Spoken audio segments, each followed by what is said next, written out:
This Lowenstein bankruptcy lowdown centers on a recent decision in Cortlandt Liquidating in which the Bankruptcy Court for the Southern District of New York parted with decades of precedent concerning the manner in which lease termination or rejection damages are calculated. Section 502b6 of the Bankruptcy Code caps the amount of damages a landlord may collect from a bankrupt estate when its lease is terminated or rejected.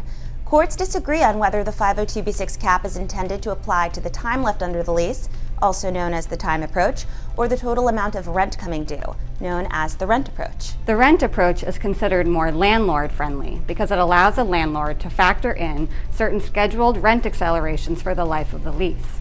The time approach, on the other hand, is considered more debtor-friendly as it limits the claim to the rent collectible for a limited amount of time following the termination of the lease or the commencement of the bankruptcy. In Cortlandt Liquidating, the plan administrator, whom Lowenstein represents, was appointed to administer the wind-down of the Century 21 debtors' estates. In late 2021, the plan administrator objected to the claims of two landlords arising from lease obligations guaranteed by the Century 21 debtors. The plan administrator stated that the claims should be greatly reduced as they were each subject to the 502b6 cap. In this recent ruling, the court parted with decades of precedent to reject the rent approach and hold that the time approach represented the correct view.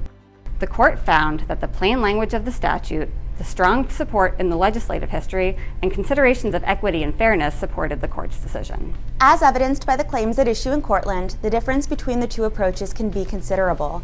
Notably, the application of the time approach as opposed to the rent approach resulted in a $670,000 and $580,000 reduction of the landlord's respective claims. As with all bankruptcy decisions, the Cortlandt decision does not constitute binding precedent, but will no doubt influence the way lease termination claims are resolved. At present, one of the landlords has already appealed the court's decision to the district court, so please stay tuned to further developments in this case.